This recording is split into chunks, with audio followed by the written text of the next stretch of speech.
todo el contenido de la ley que describe el comportamiento del flujo con respecto a las cargas que encierra una superficie cerrada, o sea, la ley de Gauss, ¿sí?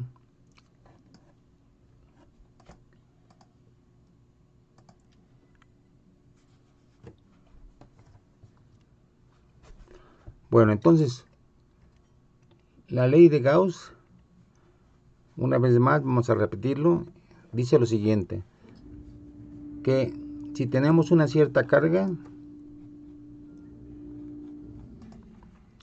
y trazamos una superficie cerrada alrededor de la carga, entonces a través de esa superficie pues van a aparecer líneas de campo eléctrico que van a cruzar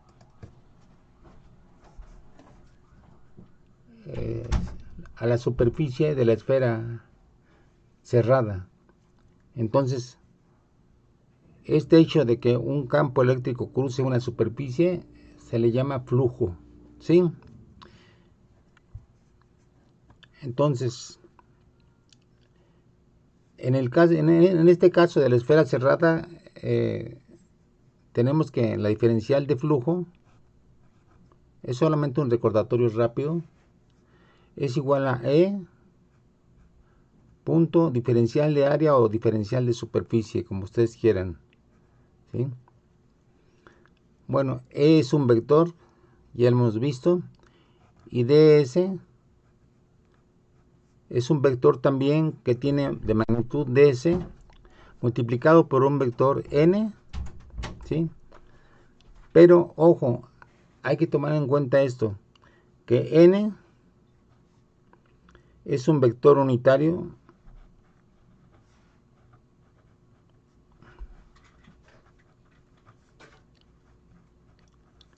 que siempre sale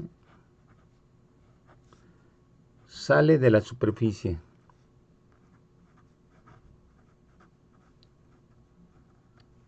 ¿Sí?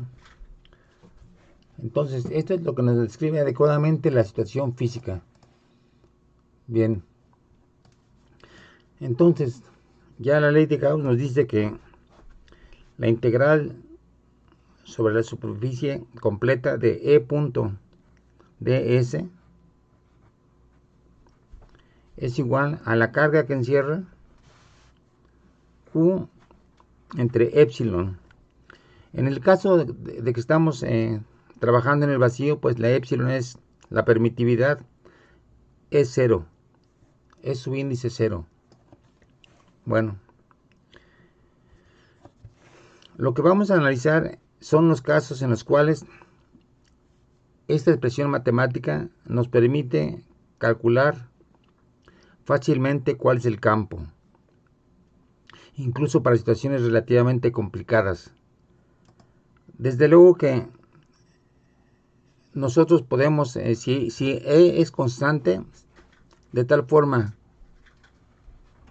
que la integral de E punto ds se pueda convertir en un simple producto escalar E ds, entonces, como E es constante, lo podemos sacar de la integral y solamente integrar la diferencial de superficie.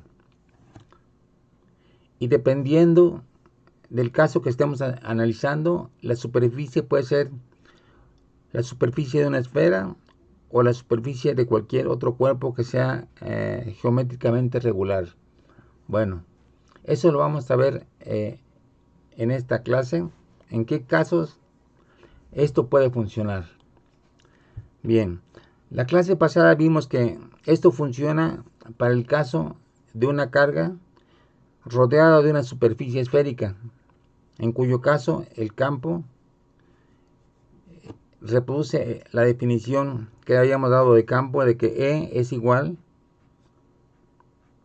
a la constante K por Q entre R cuadrada. Bueno, eso en el caso de que sea una superficie esférica centrada sobre una sola carga. Bien, pero hay otros casos importantes en los cuales también podemos hacer esto. Por ejemplo, vamos a ver el caso de una placa cargada.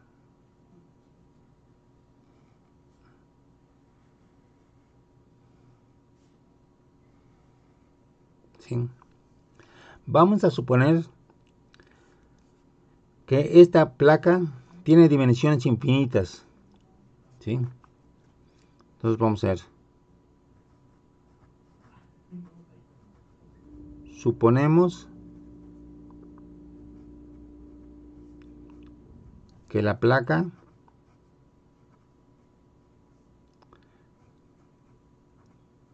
tiene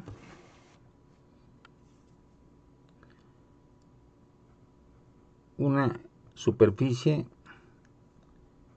infinita.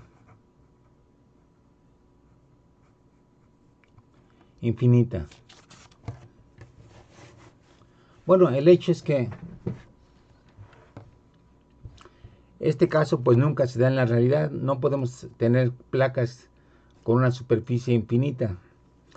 Pero esta aproximación puede ser útil cuando calculamos el campo en un punto P que esté cercano a la placa y además que esté lejos de las orillas de la placa. Entonces, en este caso, lo que tendríamos es una placa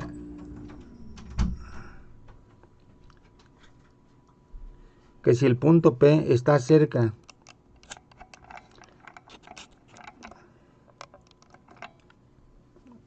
de la superficie,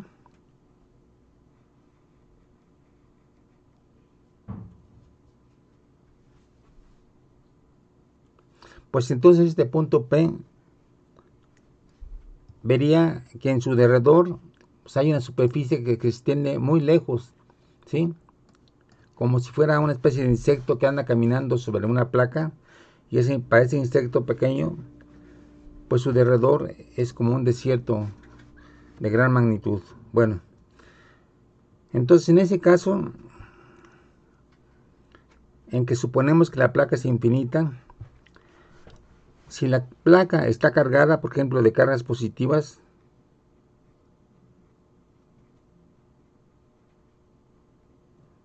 y la placa es metálica, recuerden que lo que dijimos es que para cuerpos metálicos, las cargas libres se distribuyen en la superficie. Bien, entonces tendríamos esta situación. ¿Qué pasa si encerramos esta superficie en una especie como de caja de cerillos? O sea, a ver. Bueno, en primer lugar hay que señalar esto. Como la superficie es muy grande, en este punto hay un campo, pero este campo no puede ir hacia la derecha o hacia la izquierda. ¿Por qué no? Porque si va hacia la derecha, es que no es infinita la superficie. Y si va a la izquierda, pues también quiere decir que no es infinita la superficie. Por lo tanto, la única opción para ese campo es que sea un campo perpendicular a la placa. Es decir, que lo que pasa de este lado es lo mismo que pasa de este lado, y por lo tanto la única posibilidad física es que el campo sea perpendicular a la placa. Bueno,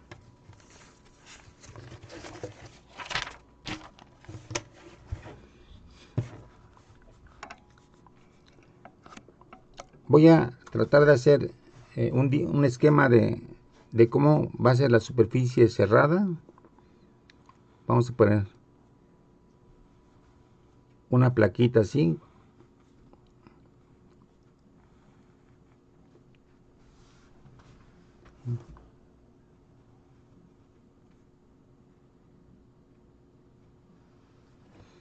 Esta sería la superficie S, ¿sí? Pero esa superficie va a encerrar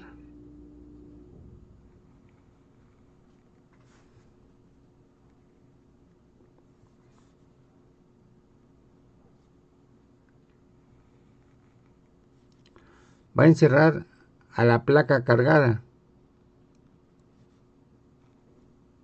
Entonces tendríamos una cosa así.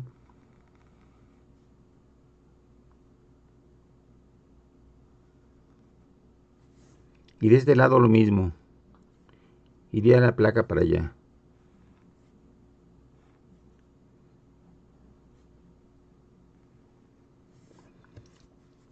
Entonces, a ver, déjenme ver si puedo ilustrar de otra manera. Tengo aquí la cajita vista de frente, una superficie cerrada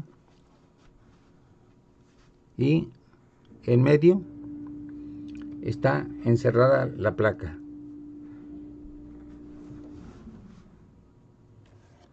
Bueno, entonces, si queda claro cómo está cómo está la superficie encerrando a la placa, por favor respóndanme. Sí, profesor. ¿Sí? Más o menos. Es como si agarraran una cajita de cerillos y la cortaran por la mitad, de tal forma que lo que hay arriba es lo mismo que hay abajo, porque está cortando la placa como si fuera una navaja. ¿Sí? O sea, la navaja corta a la caja de cerillos por la mitad. ¿Sí? No sé si se vea claro. Sí. ¿Sí? Bueno. A ver si al final puedo hacer otro dibujo más claro. El punto es que si la superficie cerrada encierra la placa, esta es la placa, entonces el campo en la superficie de encima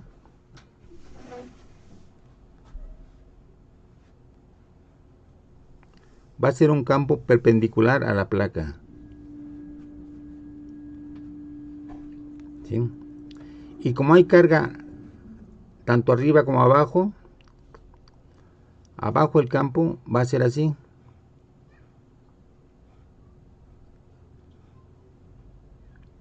Ahora bien, en estos puntos laterales también hay campo, ¿sí?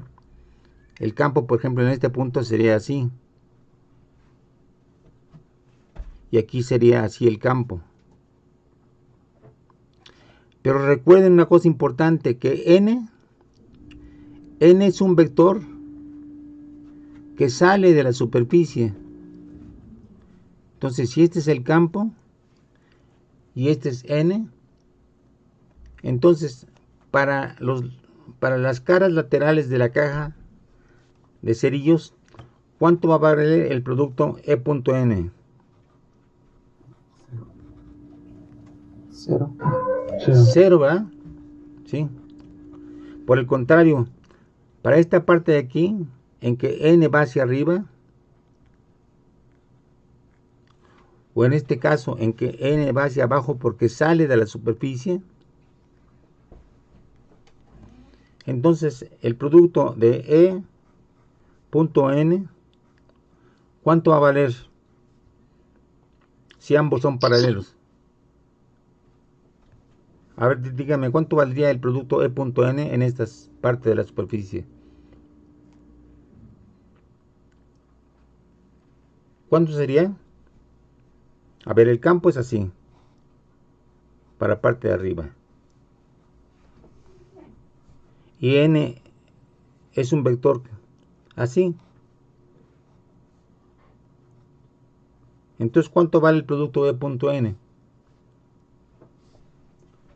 Vale, E, exactamente.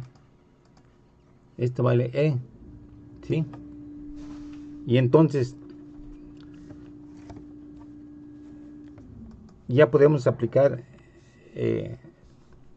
la ley de Gauss a este caso. Vamos a ver. tenemos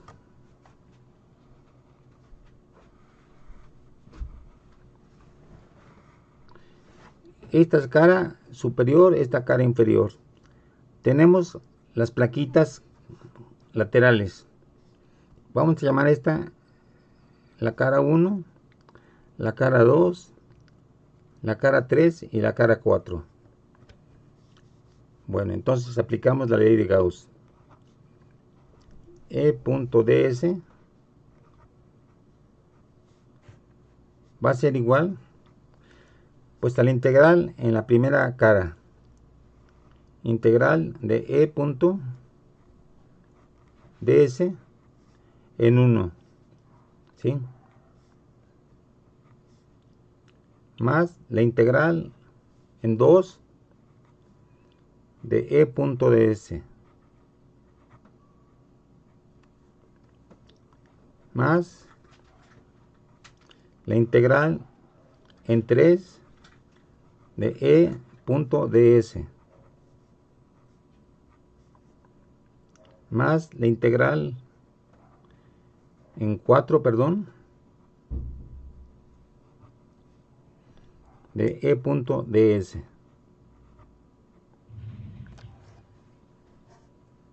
Entonces vamos a ver.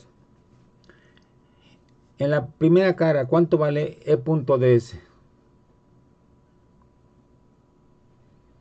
Recuerden que en esta cara el campo va hacia arriba y el vector unitario va hacia la izquierda. Entonces va a ser 0 esto, ¿verdad? ¿Sí? En esta parte de aquí. ¿Sí está claro? Sí. ¿Sí? Bueno.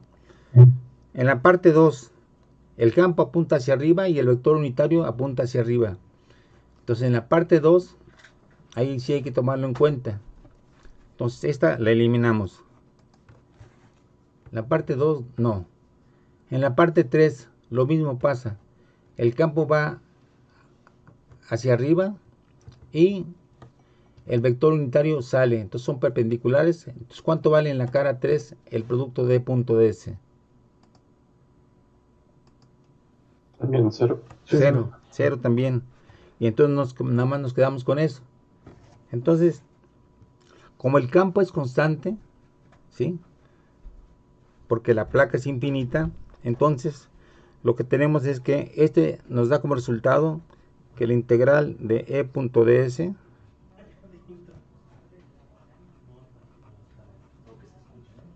es igual a la integral de E.ds en la cara 1 más la integral en la cara en la cara 2, en la cara 4 de E.ds, y esto en total nos daría pues E, que la sacamos de la integral, nos daría E por la integral de ds, porque E.ds es un producto escalar simplemente, más EDS, perdón, con el campo fuera. Y entonces esto nos da la integral de ds, pues sería simplemente el área, esta área que está arriba. Esta área que está arriba. O el área que está abajo, la cual pues es difícil dibujarla, ¿sí? Entonces esta sería la S, ¿sí? Bueno, entonces así quedaría. Entonces esto nos da E por la superficie más E por la superficie, lo cual nos daría 2 veces E por la superficie,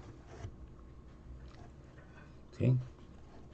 Pero esto, 2 veces E por la superficie, es igual a la carga entre epsilon 0. Por lo tanto, si despejamos a S, nos quedaría que E es igual a Q entre 2S. ¿Sí? Bien. Ahora, Pero, bueno, en la integral sobre la superficie 4 el diferencial de ese no sería igual a, bueno, no debería dar cero porque están en sentido opuesto en la, los en la cara potenciales. 4, Ajá, a ver, vamos a ver en la cara 4. Esa es esta cara de aquí. ¿Sí? Recuerden que la placa está en medio. ¿Sí? Y la parte de abajo de la cara también tiene cargas positivas. Entonces, en la cara de abajo, si tiene cargas positivas, el campo hacia dónde sale. A ver, hacia abajo. hacia abajo.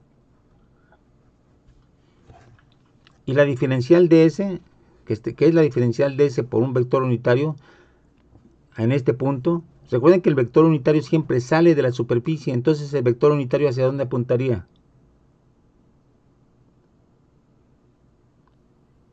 A ¿Hacia ver, abajo? hacia abajo. Este sería N y este sería E. Entonces E.N pues nos da simplemente E, E ya, ¿sí? E por la superficie, Ah, ok. Ya, ¿sí? gracias. Sí. Bueno, ok.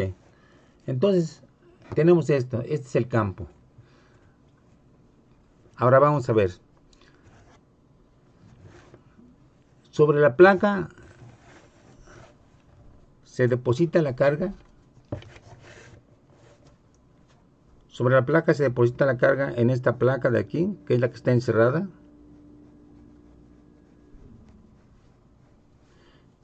Y hay una carga arriba y hay otra carga abajo. Entonces, Q entre S sería la densidad de carga que hay sobre una de las caras. ¿Sí? ¿Sí está claro?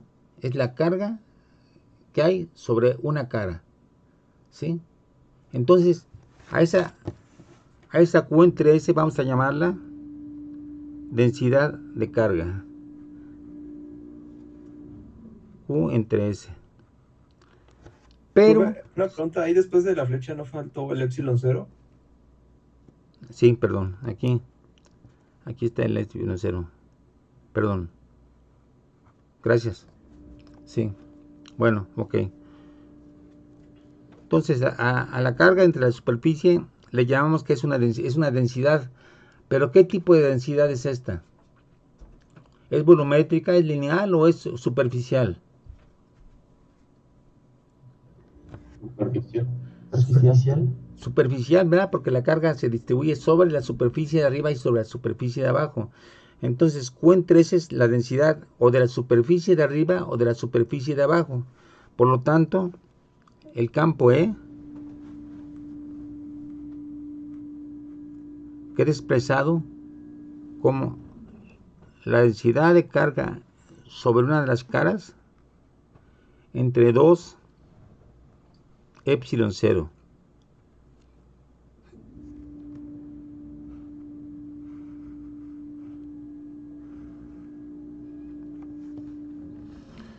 Entonces vean qué ventaja tiene esto. Que aplicando la ley de Gauss encontramos fácilmente el campo que hay encima de una placa. Y ese campo es proporcional a la densidad de carga dividida entre 2 epsilon 0. Entonces,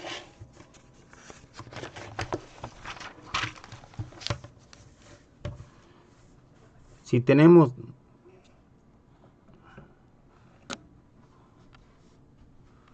una placa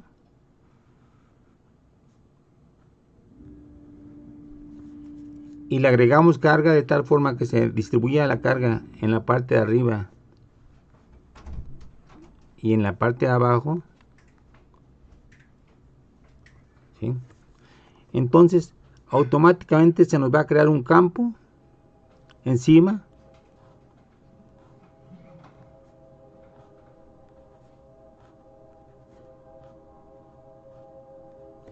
que visto de frente va a ser un campo así.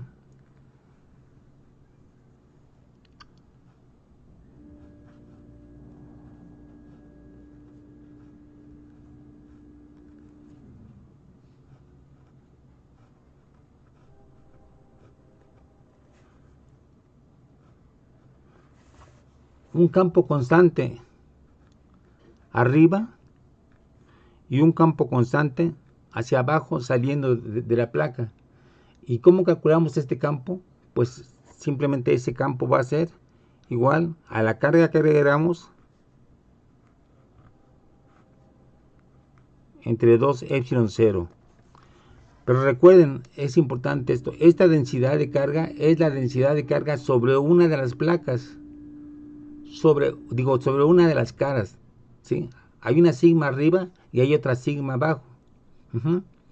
Pero como este campo se refiere o al campo de arriba o al campo de abajo, pero no hay un solo campo en este caso, entonces por eso dividimos este campo entre 2, porque la carga se dividió entre 2.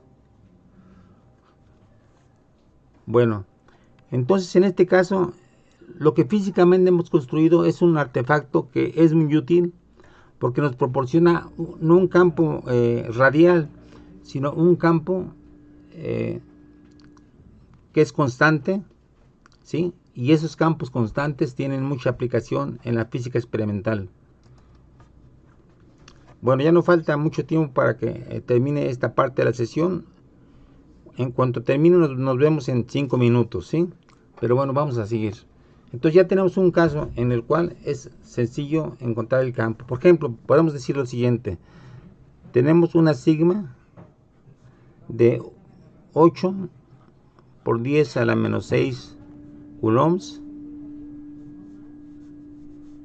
dividido entre un área de 30 centímetros cuadrados o 0.3 metros cuadrados. Entonces, pues ya dada la densidad de carga, pues ya el campo automáticamente sabemos que el campo sería esta 8 entre 0.3 por 10 a la menos 6 entre 2 epsilon 0, ¿sí? Y recuerden que el campo es la fuerza por unidad de carga, entonces sería newtons sobre coulombs, ¿sí? Entonces rápidamente en una placa encontramos cuánto vale el campo. Muy sencillo. En vez de estar calculando el campo, que cada carga produce, cada carga produce, lo cual matemáticamente es complicado. En vez de calcular este campo, no, simplemente aplicando la ley de Gauss, automáticamente obtenemos el valor del campo, bajo la suposición de que la placa es muy larga, muy grande, ¿sí? Entonces, es uno de los casos en los cuales la ley de Gauss nos facilita muchísimo calcular el campo, ¿sí? Entonces recuerden, sobre una placa el campo siempre es perpendicular a la placa, a la superficie de la placa. Bueno, ahora si fuera una placa cuadrada y el punto estuviera en el centro de la placa, ¿también aplicaría? sí, la placa, bueno, aquí la placa es, sí es cuadrada, ¿no? Bueno, es aplacada, sí tiene caras laterales muy pequeñas, pero la placa puede no ser cuadrada exactamente, puede ser cualquier tipo de placa, ¿sí? O sea, puede ser incluso una placa así.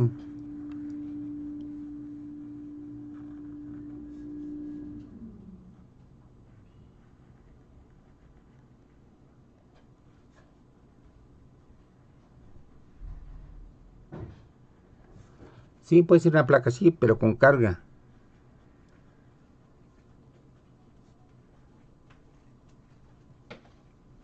con cargas, ¿sí? Pero debe Entonces, estar muy grande, ¿no? pero grande en ese sentido, en que el punto P debe estar muy cerca de la placa. O sea, esta placa vista de frente, pues se vería así, ¿sí? Y el punto P sobre el cual estamos calculando el campo debe ser un punto muy cercano a la superficie. Lo que vamos a ver después en los ejercicios es que si este punto P, si tenemos aquí a la placa, a ver, si tenemos aquí a la placa y calculamos el campo en un punto muy alejado, en este punto, vean cómo en este caso el punto está muy alejado de la placa, entonces el campo se va a reducir acá por la carga total entre la distancia R al cuadrado, ¿sí? Cuando el punto esté muy lejos. Fíjese cómo este campo es muy diferente a este campo, ¿sí? O sea, este campo solamente es válido cuando estamos cerquita de la placa y lejos de sus orillas, porque en sus orillas ocurren cosas raras como usualmente pasa en las orillas de los objetos, ¿sí? O sea, siempre es muy interesante ese problema, que en las orillas de los objetos, como es en el caso de la luz, siempre ocurren cosas pues inesperadas. Entonces, en este caso, si queremos calcular el campo aquí, en este punto de aquí, ahí no nos funciona la ley de Gauss, porque no se cumplen las condiciones de que el campo aquí apunta hacia arriba, etcétera, etcétera. Entonces, en las orillas la ley de Gauss no funciona, ¿sí? Pero bueno, físicamente, en la realidad experimental, lo que nos importa es lo que ocurre exactamente encima de la placa. Entonces, por eso podemos despreciar estos efectos de borde, pero existen, ¿sí? Y en ciertos casos son muy importantes. Entonces, si estamos cerca, aplicamos la ley de Gauss y nos da este campo. Si estamos lejos, el campo se reduce simplemente al que nos produciría una carga Q, donde Q es la carga total que está encima de una placa, de una de las caras. Entonces, si hay un cambio matemático de lo cercano a lo lejano. ¿Sí queda claro eso? A ver, Sí. me gustaría que me lo dijeran, porque es muy importante esto. Sí, sí, queda claro. ¿Sí? Bueno. El siguiente paso que vamos a ver es otro tipo de campo que también es constante, pero es de tipo, es el producido por un cable de carga. Bueno, entonces le cortamos aquí porque ya está a punto de terminar el tiempo y nos vemos en 5 minutos. ¿De acuerdo? Sí, Sí, profesor. profesor, está perfecto, gracias. Bueno, ok.